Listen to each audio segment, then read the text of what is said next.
हजारांनी नाही चालणार। काँग्रेसची नकल तुम्ही करायला गेलात तर आम्हाला आमच्या बहिणींना 8,500 रुपये दर महिन्याचे मिळाले पाहिजेत, ही काँग्रेसची भूमिका आहे। आणि ज्या JR मध्ये ज्या त्या अडचणी तुम्ही टाकलेल्या आहेत, तुम्हाला कुठल्या योजनेचा फायदा मिळाला असेल तर मिळणार नाही।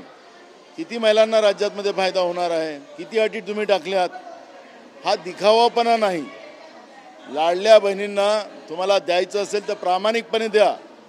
असं खोटारडेपणा करून तुम्हाला निवडणुकीच्या पुढे जाता येणार नाही। आमची मागणी अशी आहे, आम्हाला काही नाही, आम्हाला आनंद आहे। राज्यातल्या आमच्या बहिणींना या पद्धतीचं राज्य सरकारच्या तिजोरीतून पैसे जात असतील तर त्याला काँग्रेस पक्षाला आनंद आहे। कारण की हा पैसा नाही तर तुम्ही लुटपाटमध्ये नेता आणि त्या नरेंद्र मोदींचे जे मित्र आहेत त्यांच्या घरी टाकता। त्याच्यापेक्षा राज्याच्या बहिणीकडे हा पैसा गेला तो त्याचा आनंद आम्हाला राहील। पण याला सरसकट ह्या महिलांना फायदा मिळाला पाहिजे, आमच्या भगिनींना फायदा मिळाला पाहिजे।